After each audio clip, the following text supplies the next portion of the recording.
अमृता प्रीतम अपने एक मजमून महान गायिका में लिखती हैं, मैं नूरजहाँ को तब से जानती हूँ जब वो बेबी नूरजहाँ कहलाती थी।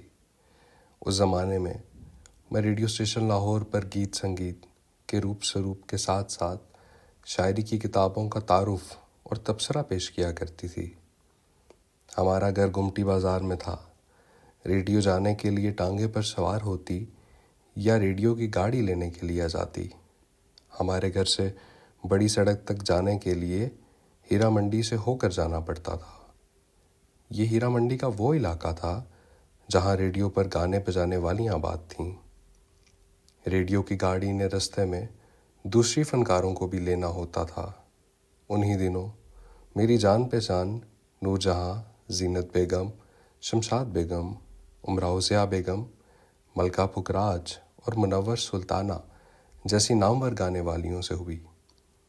तमंचा जान एक ऐसी कलाकार थी जो मिर्ज़ा गाने में अपनी मिसाल आप थी। कई साल बाद मैंने इसके किरदार और पस मंज़र को सामने रखकर कहानी लिखी थी शादी कंजी।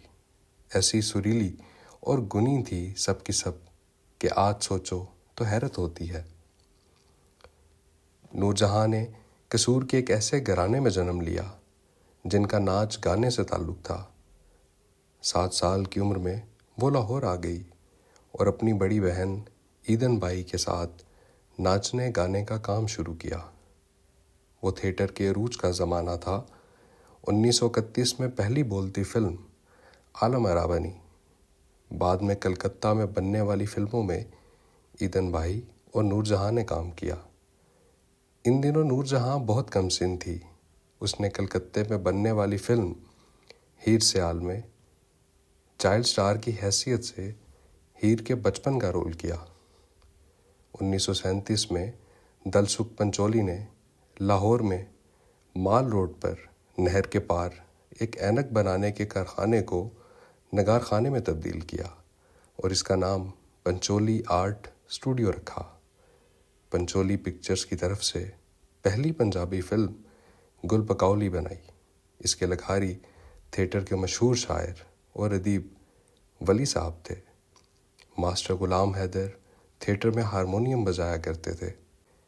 गुल बकौली में बेबी नूरजहाँ ने न सिर्फ अदाकारी की बल्कि उसके गाए हुए गीत शाला जवानियाँ माने ने तो धूम मचा दी।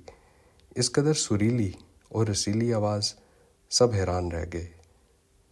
गुल बकौली में तमंचा जान का गाया हुआ एक गीत भी बहुत मशहूर हुआ था। इस फिल्म के बाद दलसुख पंचोली ने दूसरी पंजाबी फिल्म यमला जट बनाई तो इसमें नूरजहाँ के साथ पहली बार शमशाद बेगम जैसी गुलकारा भी मुतारिफ करवाई।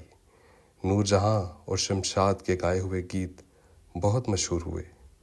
नूरजहाँ ने आवाज़ की दुनिया में एक तवील सफ़र तय किया, मगर इसकी आवाज़ का सुरीलापन कायम रहा।